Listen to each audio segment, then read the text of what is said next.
Abra sua Bíblia comigo no Salmo número 27, versículo 10.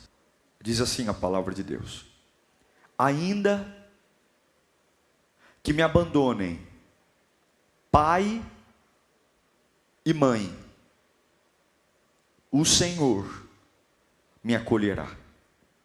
Lindo, não é? Vamos ler juntos no 3? 1, 2, 3.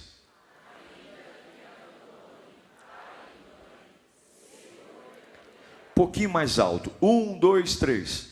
Ainda o Senhor. Curva a sua cabeça. Espírito Santo, a tua voz é a nossa força. Esse povo não veio até esse lugar por outro motivo que não seja te ouvir, encontrar a tua presença.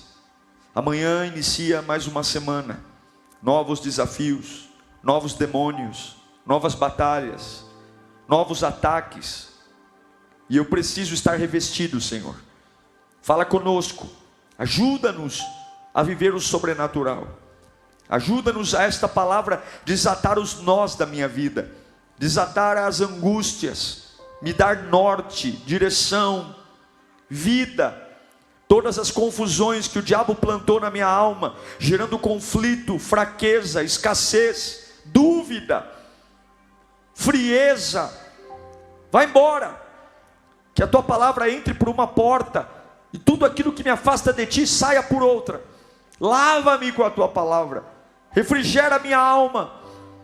Nós te pedimos isso em nome de Jesus, amém. Esse salmo é um salmo que afirma uma esperança de que quando aparentemente os amores mais verdadeiros de um pai e de uma mãe, os amores mais puros, e talvez os amores humanos mais capazes de exercer um sacrifício, quando esses amores falharem, ainda há uma esperança. Há um amor que, de uma forma que eu não sei explicar, ele não me deixa morrer, ele não me deixa enlouquecer, ele não me deixa quebrar. Por mais que alguns justifiquem os baques da vida como sendo os responsáveis pela degradação da sua mente, a degradação do seu espírito, e dizem: é por isso que eu estou na fossa, bebo remédio, tento suicídio, é por isso. Mas esse texto deixa claro que quando os amores mais poderosos, porque um amor de pai e mãe é algo diferente, talvez seja o amor mais próximo ao amor divino, muito longe em proporção, mas muito próximo. Eu amo minha esposa, amo, mas o amor de pai é um amor de cuidado, é diferente, é diferente. E quando esse amor, se esse amor falhar, por um abandono, por um desprezo, por mais que doa, a Bíblia diz que o Senhor me acolherá. E essa ideia de acolher é a ideia de suprir, é a ideia de preencher. Não é o amor que me acolherá com dó. Vem cá, seu coitadinho, vem cá, seu bastardo, vem cá, seu órfão. Não, não, vem cá para você seguir sua vida normalmente. Aquilo que aparentemente para muitos seria uma interrupção, um choque, dizendo: essa pessoa nunca mais vai seguir em frente. O salmista nos diz: não, que Deus vai te acolher e que você vai sacudir a poeira, e mesmo tendo um baque, você vai seguir em frente. Irmãos, evangelho é sobre seguir em frente. Por mais tragédia, por mais angústia, por mais surpresa, evangelho tira todas as nossas desculpas de andar mancando, de andar mais lentamente, de passar a vida deitado. Evangelho é sobre seguir em frente. Tome a sua cruz e siga-me. Agora, a solidão é algo que assusta, e a mãe da carência é a solidão. A gente tem pavor, todo ser humano tem medo de ficar sozinho. Eu já ouvi pessoas dizendo: nossa, cobrando dos filhos: olha, quando eu envelhecer, não me coloque em casa de repouso, eu não quero ficar internado. Nós temos medo de ficar só, medo, e muitas vezes esse medo nos destrói tanto, que para não viver a solidão, a gente joga os nossos critérios no chão. A gente começa a se envolver com pessoas e com atividades que não tem nada a ver com a gente, que não faz nenhum bem para a gente, mas simplesmente pelo desespero de não me sentir só. Esse desespero é terrível. Se sentir só. E eu faço de tudo para não me sentir só. Alguns descontam esse sentimento da solidão na comida, outros descontam se sujeitando a humilhações, estando com pessoas que deixam claro que não suportam a sua companhia, mas você prefere estar com alguém que não gosta de você, mas ainda assim está com você, do que ficar só. Você se sujeita a desaforos, se convida para ir na casa dos outros, se convida para ir em festas que fazem questão de dizer que você não é convidado, se oferece, e o que eu conheço de gente que é bicão em festa de outros, só porque não suporta. Você já ficou magoado por não te convidarem para ir numa festa? Tem gente que fica, é o maior absurdo que tem. Como é que eu vou ficar magoado se não me convidam? Eu tinha que ficar feliz. Por quê? Porque se a pessoa não me convidou, está deixando claro que a minha presença não faz questão para ela. A verdade liberta. Sim ou não? A verdade liberta. Se a pessoa não me convidou, está tudo bem. Eu já sei que para essa pessoa eu não faço parte do grupo de pessoas íntimos. E não quer dizer que ela me odeia. Significa só que eu não vou contar com ela como um grande parceiro. Por que não? Por isso que eu já não faço festa. E quando convido é pai, mãe, irmão, para não ter esse problema de falar, não convido ninguém.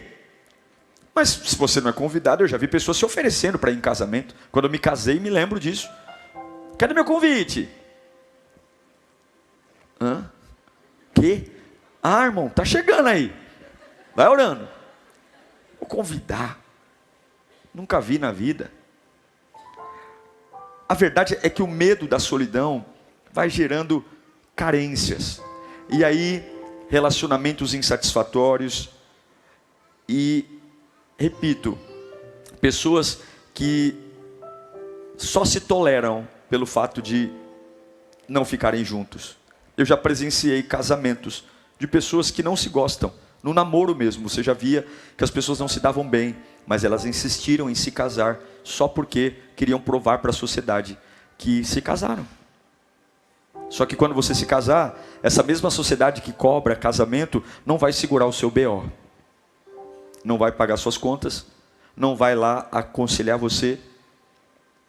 E infelizmente, cercar-se de amigos, cercar-se de festas, cercar-se de trabalhos na igreja, cercar-se de uma agenda extremamente ocupada, não garante que você será livre da solidão. Essa ausência de relacionamentos e essa necessidade de estar com alguém, isso é demoníaca. Isso é demoníaca. O diabo colocou em nós isso.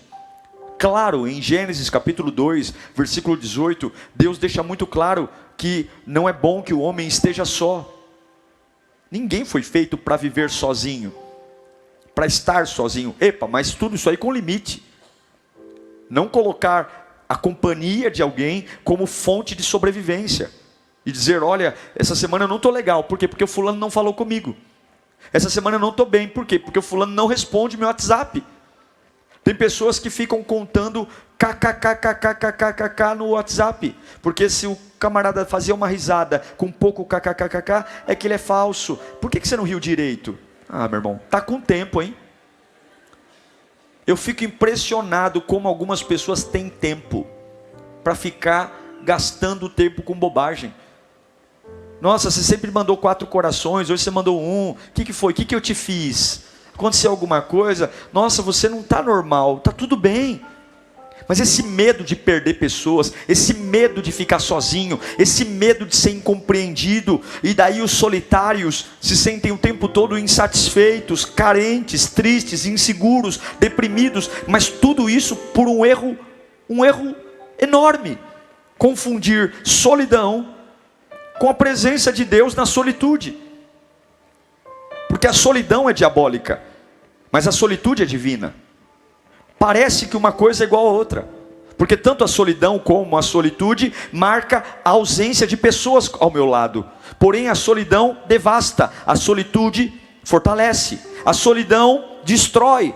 A solitude me faz encontrar uma presença maior. E é por isso que alguns vivem numa busca constante de espaços físicos, onde todo mundo te vê, onde todo mundo te observa, e a sua vida é um inferno, porque você não vive, você sobrevive. É o tempo todo fazendo média, é o tempo todo tendo que impressionar, é o tempo todo montando encontros. A sua vida é cansativa, você chega de final de semana, está exausto, porque para você estar bem, tem que ter eventos, tem que ter encontros, tem que ter acontecimentos. A sua vida não flui, é você que cria.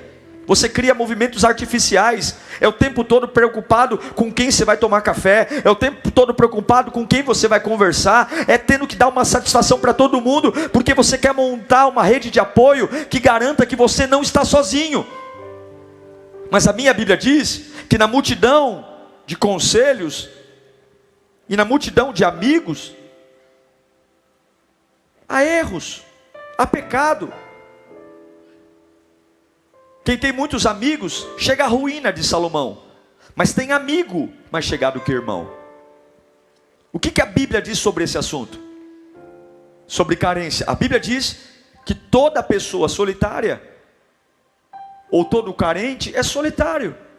O próprio salmista, no Salmo 25, versículo 16, ele desabafa sobre isso. Ele fala: volta-te para mim, e tem misericórdia de mim, pois estou só e aflito, estou morrendo, carente, e aí começa a ter uma vida superficial, onde bobagens viram coisas relevantes, implica por roupa, implica porque não cumprimentou, fica viajando na maionese, imaginando o que os outros estão imaginando. Nossa, o fulano hoje não me deu bom dia, será que aconteceu alguma coisa? Aí, ao invés de trabalhar, ao invés de produzir, ao invés de planejar futuro, fica revirando a vida, se teve alguma coisa que eu falei que possa ter magoado essa pessoa. Aí pergunta para um, aí fica se torturando, aí começa a viver uma batalha espiritual por uma coisa completamente banal, idiota, que não tem nada a ver, tudo porque se sente só, carente de atenção, cobra atenção.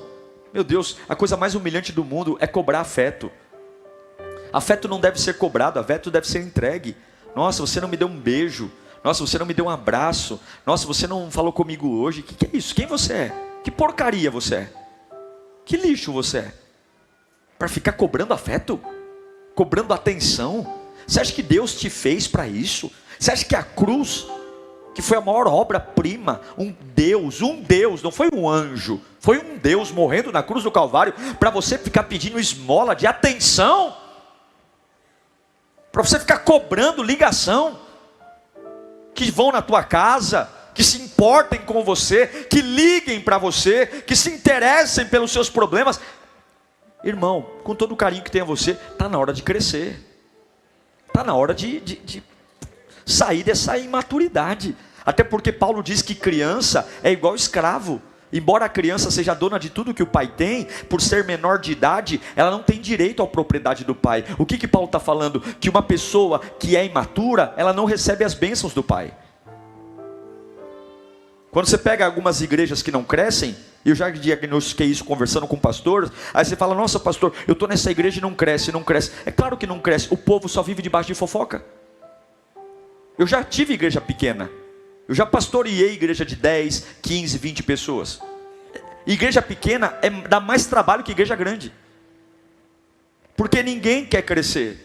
É um cuidando da vida do outro, é um preocupado com o outro, é um falando da vida do outro, é um fofocando da vida do outro. E quando você é imaturo, Deus não te dá bênção, porque o imaturo é igual escravo, não recebe nada, carente de atenção. É gostoso ser amado, é gostoso ser querido, é gostoso quando as pessoas te valorizam, mas isso não te faz alguém dependente disso. Todo carente, ele se sente desprotegido, ele tem que ser cuidado por alguém. Olha o salmista no Salmo 25, versículo 16. Porque estou desamparado e aflito, é a parte B. Pois estou só e aflito. Em outras versões diz: eu não tenho proteção. Aí começa a síndrome A síndrome da desgraça. Ninguém é por mim, ninguém me ama, ninguém gosta de mim, meu pai não me ama, minha mãe não me ama. E tem pessoas que você pode provar o quanto for, ela colocou na cabeça que ela não é amada. Todo carente tem a síndrome do abandono. Aí é ciumento. Não vive. Desconfia de tudo. Desconfia da esposa, desconfia dos filhos, desconfia dos amigos. Tem pessoas que são tão doentes que cansa estar perto delas. E muitas vezes a gente só fica perto porque tem dó. E o pior sentimento que você pode ter por alguém é a dó.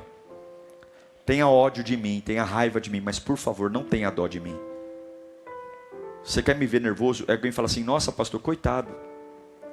Coitado do pastor, tadinho do pastor.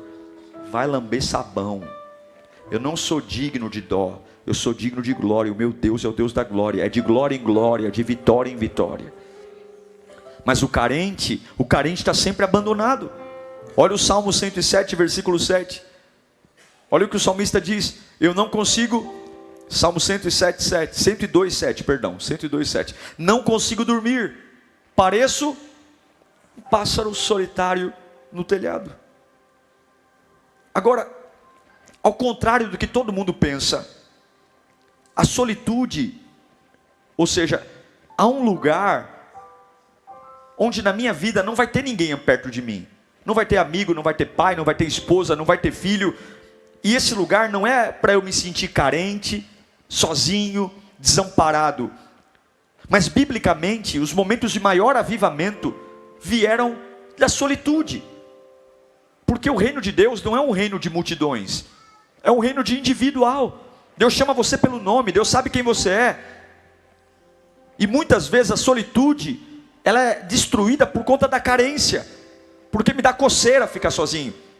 Eu não suporto a minha companhia, eu não suporto ficar bem comigo mesmo, eu não suporto ouvir o tom da minha voz, eu não suporto. Mas a solitude é onde eu encontro, ou deveria encontrar, a paz de Cristo. E eu acredito com todas as minhas forças que Jesus nos chamou sim para a solitude, que Jesus nos chamou sim para um tempo para ficar a sós com Ele, para sermos alinhados, restaurados, avivados, preenchidos. E esse lugar não tem parceria de ninguém, e nesse lugar não tem companhia de ninguém. No dia que nós aceitamos a Jesus Cristo como Salvador da nossa vida, que fomos alcançados por sua graça e misericórdia, Ele veio habitar em nós, e nós não somos desamparados, não somos cachorro sem dono, não, Ele vem morar em nós, e Ele habita em nós, e Ele preenche o nosso vazio, acalma a angústia da nossa alma, controla as nossas situações. Nós não tínhamos onde nos apoiar antes, é por isso que a ansiedade nos dominava, por isso que a depressão nos dominava, por isso que sujeitávamos as pessoas a fazer cocô na nossa cabeça. Todo mundo falava mal da gente, a gente estava lá como um capacho. Pisa em mim, mas não desiste de mim. Pisa em mim, mas deixa eu ficar aqui. Pode me humilhar, mas deixa eu ficar perto de vocês. Pode me bater, riam de mim, façam bullying comigo, mas por favor, deixa eu ficar aqui, porque eu não suporto ficar sozinho. Mas eu acredito que quando Ele nos entregou o seu sangue, Ele nos tirou dessa necessidade de aprovação, de frustração, e assim aquilo que era solidão, aquilo que me matava, se transformou numa comunhão eterna com o Pai, onde momentos de solidão não são momentos de morte, mas são momentos de solitude, onde eu me renovo, onde eu me inspiro, onde a revelação da palavra vem. E eu acredito com todas as minhas forças que Deus tem para você, não um vazio, mas um preenchimento, onde todas as pessoas que estão perto de você podem ser importantes ou não, mas elas não têm nada a ver com aquilo que Deus tem para você, porque Deus não chama a grupos, Deus chama a indivíduos. Na cruz do Calvário, a Bíblia diz que Jesus se sentiu sozinho, e nem por isso Ele desistiu. Paulo se viu preso, sozinho em Roma, e nem por isso ele sucumbiu. João passou seus últimos dias de vida exilado na ilha de Pátimos, onde sozinho ele teve a maior revelação de todos os tempos, a revelação do Apocalipse, e escreveu, explicando para todos nós como o mundo vai terminar. Momentos de solidão. E João foi jogado num caldeirão de óleo quente e não morreu, e ainda assim escreveu. Não havia conforto nos homens, não havia abraço nos homens, mas não havia carência, porque a carência vai fazer você rebaixar tudo. A carência vai fazer você jogar os teus princípios e os teus critérios lá no chão. Tudo para pegar o primeiro banguelo que passa perto de você aí, tudo para trabalhar na primeira tranqueira que te oferecerem, tudo porque você esquece quem você é. E nós precisamos distinguir o que é solidão, que vem do diabo. E solidão não vem da ausência de pessoas, solidão vem de um vazio. Não me diga que você está sozinho ou se sente sozinho porque não tem companhia. Você não está sozinho porque não tem companhia, você está sozinho porque está vazio. Porque eu conheço pessoas que vivem em festas, moram numa casa extremamente lotada de pessoas e vivem em solidão. Solidão não tem a ver com quantas pessoas estão perto de você. Solidão tem a ver com o seu interior. Quando a gente olha para a Bíblia, Jesus tinha uma necessidade de ficar sozinho. Nos momentos mais decisivos do ministério de Jesus, ele se isola. Para alguns aqui isso é a morte. Para alguns aqui isso é terrível. Porque o tempo todo eu tenho que estar ouvindo. Eu tenho que estar em movimento. Tem pessoas que não desgrudam do WhatsApp em momento algum. Tem pessoas que falam, aconteceu alguma coisa, já corre. Isso é pecado. Isso é pecado. Isso é descontrole. Isso é loucura. Isso é ser uma criatura horrorosa, sem saber quem é, seu valor. Porque quem tem domínio não tem pressa. Quem tem governo não perde o controle.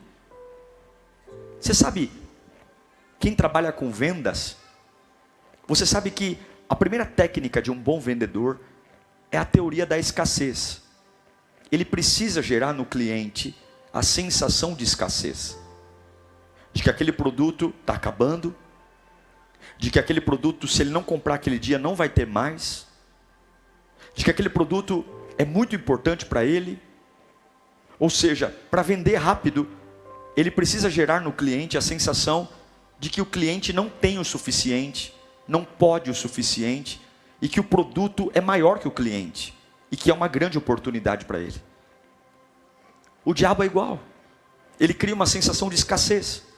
E ele começa a dizer para você o quanto você não tem, o quanto você não pode, o quanto você não é, o quanto você é fraco, o quanto você é vulnerável. Aí ele lembra do teu pai, lembra da tua mãe, lembra do teu passado, lembra das tuas crises. E você começa a aceitar qualquer coisa que ele jogue, porque em você não há força, em você não há condição. E nós também precisamos ter momentos de isolamento.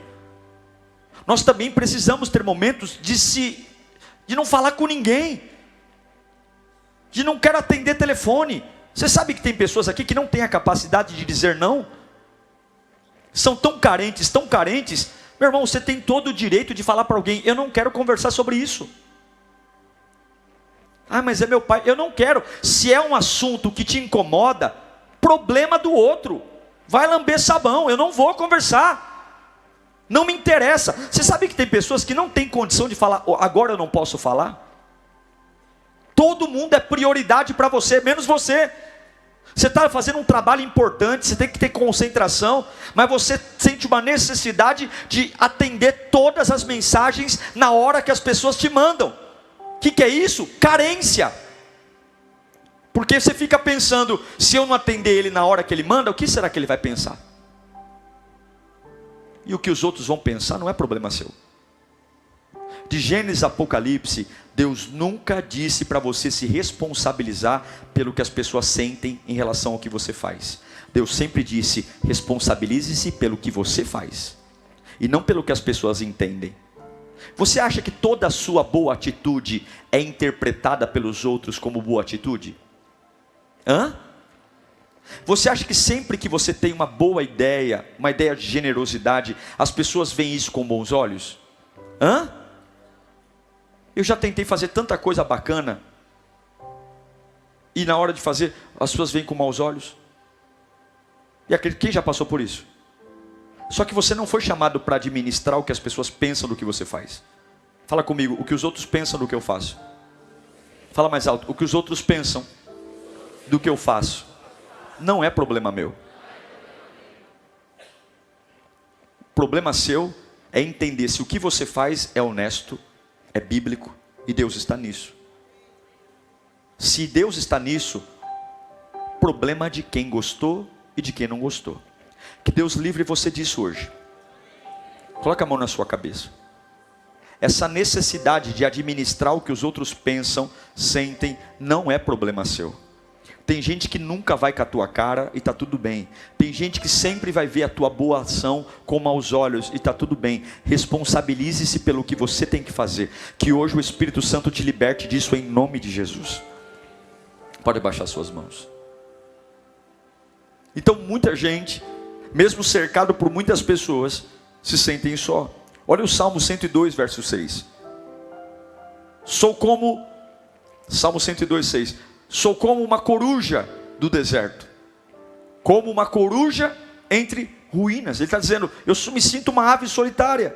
Agora, existe muita coisa, muita solidão, sim, nos orfanatos. Existe muita solidão nos asilos, nos hospitais, nas penitenciárias. Tem muita solidão em imigrantes que vieram da Venezuela, que vêm de outros países para cá. Há muita solidão em solteiros, viúvos. Mas também existe muita solidão em casas luxuosas, em mansões, em resorts. Em muitas solidões em palácios de governo. Tem muita solidão em multidões que você pega dentro do metrô, o metrô lotado na linha vermelha, gente saindo pela janela e solitárias, porque a solidão é um fardo pesado para pessoas carentes.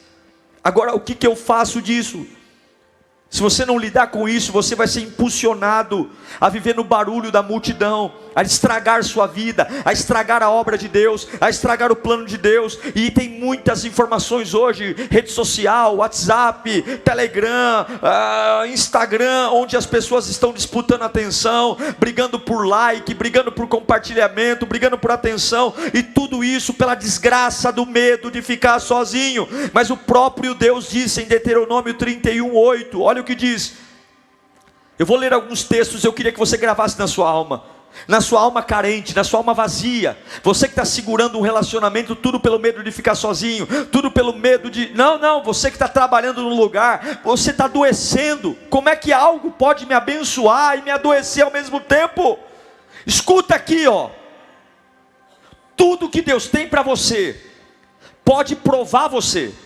E o que é provar? Pode arrancar lágrima, pode doer, mas nunca vai te adoecer. Nunca, nenhuma provação te adoece. Pode dar trabalho, pode dar cansaço, mas doente você não fica. Se está ficando doente, não é de Deus.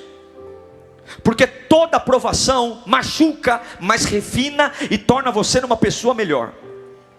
Então escuta aqui, porque hoje você vai ter força para preencher a sua alma. E você vai aprender a viver na solitude. Olha o Deuteronômio 31:8. O próprio Senhor irá à sua frente. Quem vai à frente? O Senhor. Ele nunca o deixará.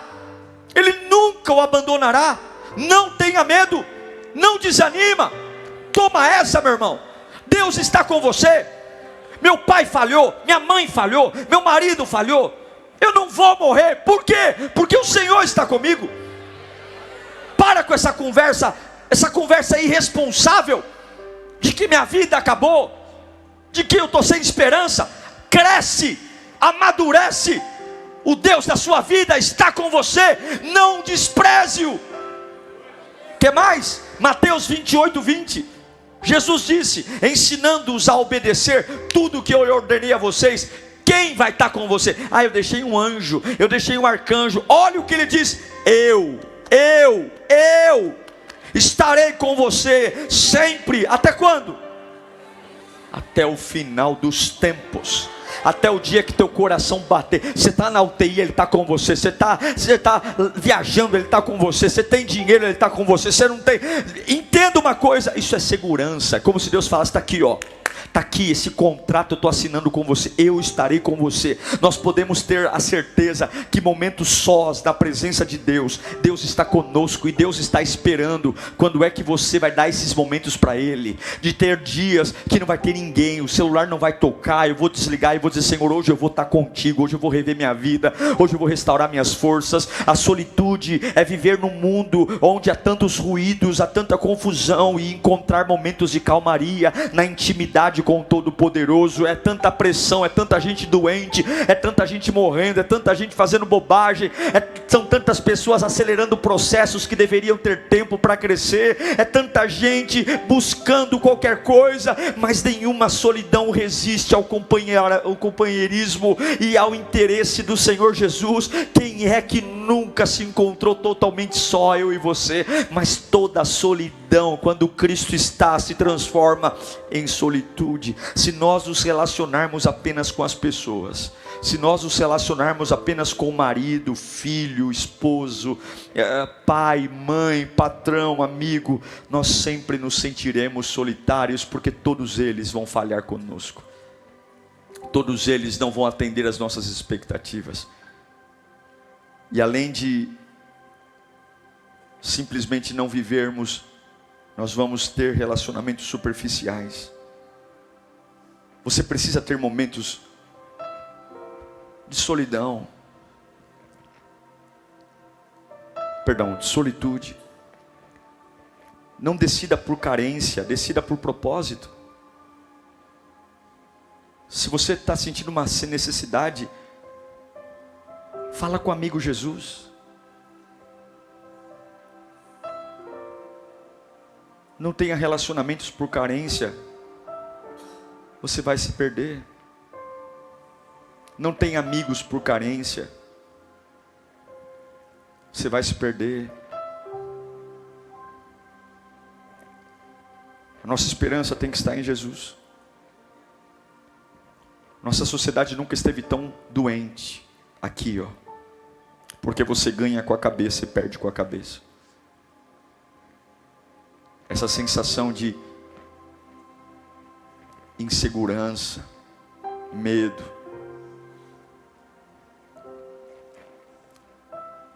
Quando Jesus começa o seu ministério, aqui eu encerro. Durante 40 dias o Espírito Santo o leva para o deserto. E ele fica 40 dias sozinho.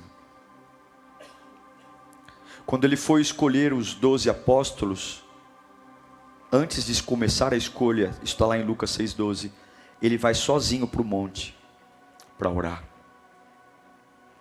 Quando ele sabe da morte de João Batista, que foi decapitado, num momento muito tenso, João Batista era primo de Jesus. Em Mateus 14:13, a Bíblia diz que Jesus pega um barco e se retira para um lugar à parte no deserto.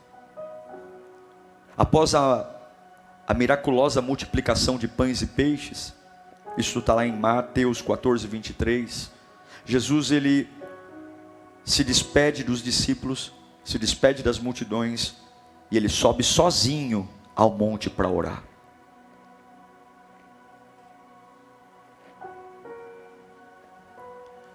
Depois de curar o leproso, Jesus, em Lucas 5,16, Jesus sobe ao monte para orar.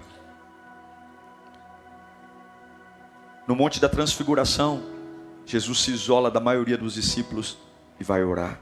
No Getsemane, Mateus 26:36, ele leva só 3 discípulos, mas ainda assim fica afastado. Jesus é o maior exemplo de que estar sem a companhia de alguém não é algo que mata a gente.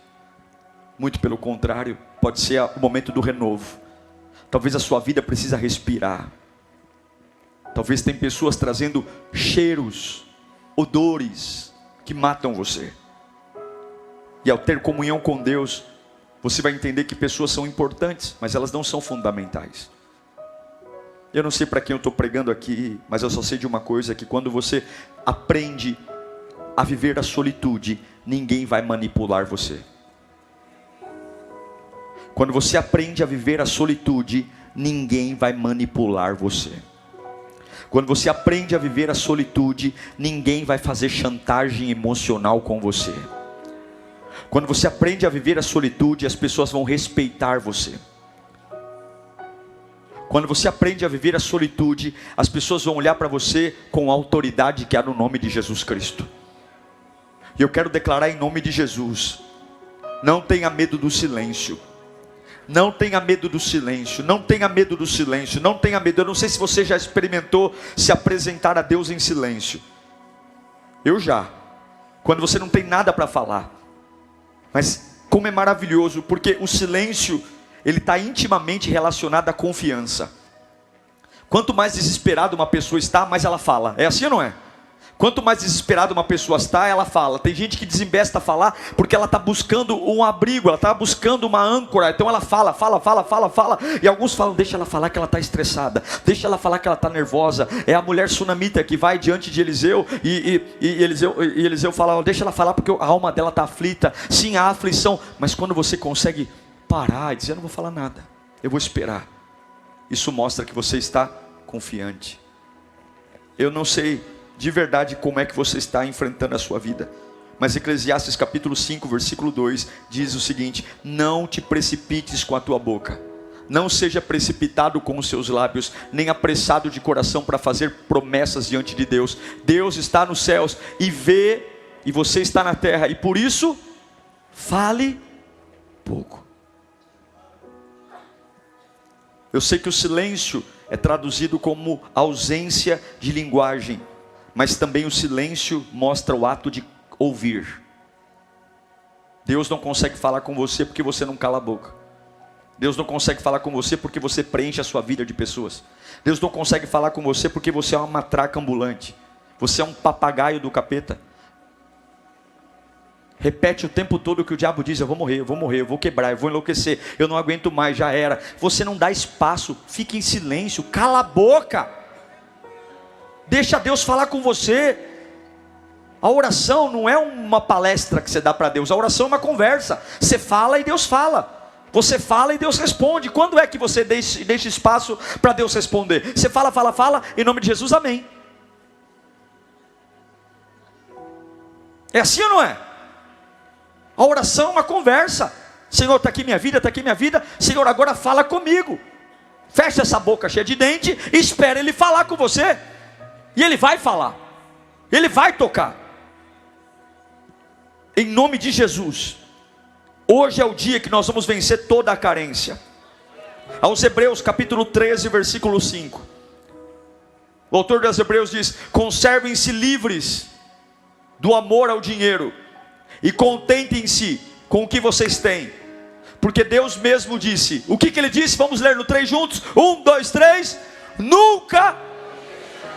E nunca. Então ninguém vai manipular minha cabecinha. Então ninguém vai fazer chantagem emocional comigo. Então ninguém vai ficar me ameaçando, porque o meu sustento vem do alto, a minha provisão vem do alto. A minha adoração não vai ser tocada por manipulação humana. O meu louvor não vai ser tocado por cara feia de ninguém. Eu não vou administrar o que as pessoas pensam. O vazio não vai me destruir, porque desde o dia que eu entreguei minha vida a Cristo, Ele passou a habitar dentro de mim. E cara feia e xingamento não vai mudar o que está acontecendo aqui dentro. Eu sei em quem eu tenho crido, eu sei quem eu sou, eu sei quem me abastece, eu sei quem me sustenta, eu sei quem me fez, eu sei quem me garante. Não é amigo que vai comigo no vale da sombra da morte. Eu sei quem vai comigo no vale da sombra da morte, porque até em UTI tem um momento que ninguém pode me visitar, até em UTI tem momento que a visita é restrita, mas Deus não se limita a possibilidades humanas. Quando ninguém pode me visitar, lá está o Senhor. Quando ninguém pode falar comigo, lá está o Senhor. Quando ninguém pode me ajudar, lá está o Senhor. Quando ninguém me entende, lá está o Senhor. Quando todo mundo diz que é frescura, lá está o Senhor. Quando todo mundo diz que é exagero, lá está o Senhor. Eu não sou filho de chocadeira, eu não sou bastardo, eu não sou órfão, eu sou filho de um pai amoroso, que me ama, que tem um plano para a minha vida, que sonha os sonhos de Deus para mim, que entregou sua vida por mim. Eu não vou mendigar amor, eu não vou mendigar afeto, eu não vou mendigar atenção. Quem quer estar comigo, que combine com o plano que Deus tem para mim, porque se não quiser, eu não me prendo a cara feia, eu sou ligado no autor e consumador da minha fé, porque no dia mal é Ele que me ergue, quando eu caio é Ele que me perdoa, quando a culpa quer destruir a minha alma, é o sangue dele que me dá um novo caminho. Quando o pecado diz eu vou te destruir, o sangue de Jesus me põe em pé. Então eu quero dizer para minha alma: você não vai ter espaço, você não vai ter vazio, não haverá insegurança, não haverá carência, não haverá abandono, porque eu sou totalmente de Jesus, totalmente de Jesus, totalmente de Jesus, totalmente de Jesus, totalmente de Jesus, totalmente dele.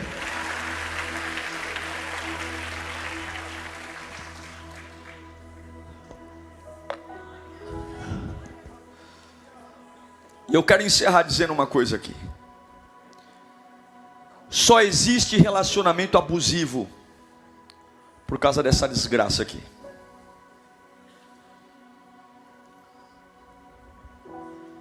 Mulheres capazes de trabalhar, de se sustentar, mas por causa de uma mixaria, se sujeitam a estar na mão de um cachorro sem vergonha. Porque eu não tenho para onde ir, pastor. Eu vou dizer uma coisa para você. É difícil falar, mas eu prefiro ser livre debaixo de uma ponte do que morar no meio de uma casa infernal. Você não é alguém qualquer. Comece a entregar a tua vida a Jesus, porque não foi para isso que Ele deu a vida na cruz do Calvário.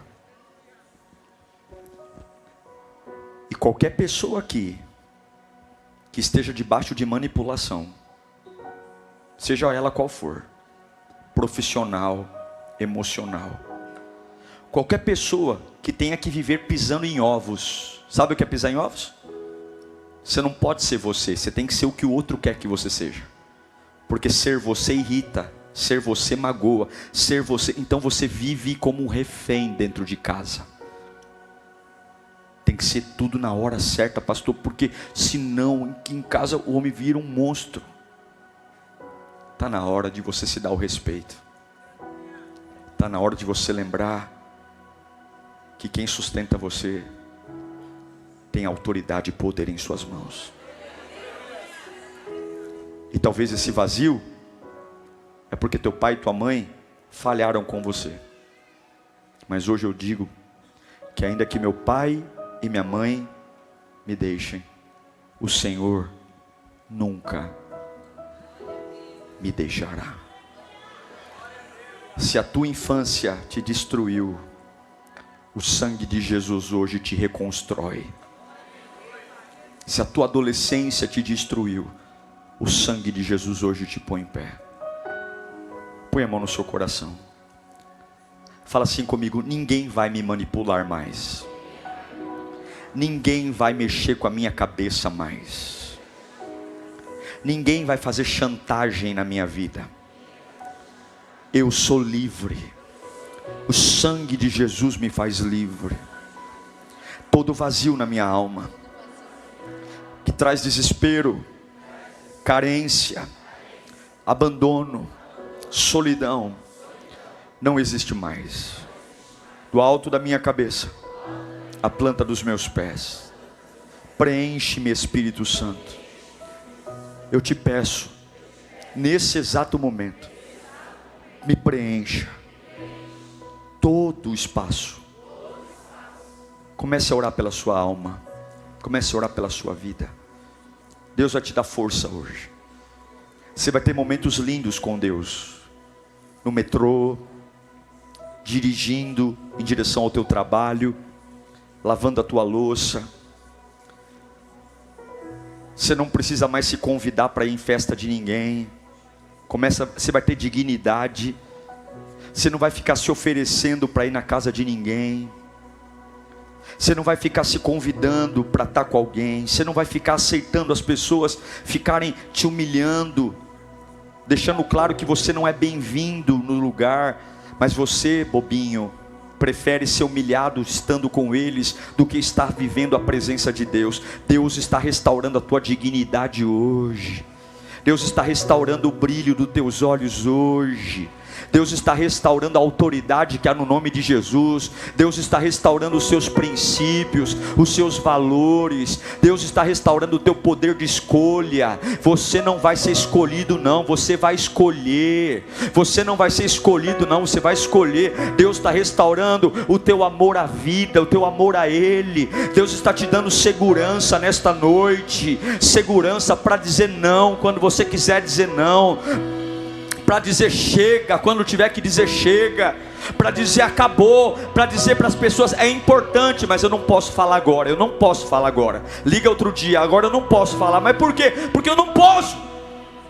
Mas eu não quero mais falar com você, então não fale. Mas eu não quero mais olhar na tua cara, então não olhe. Porque eu estou sendo livre hoje.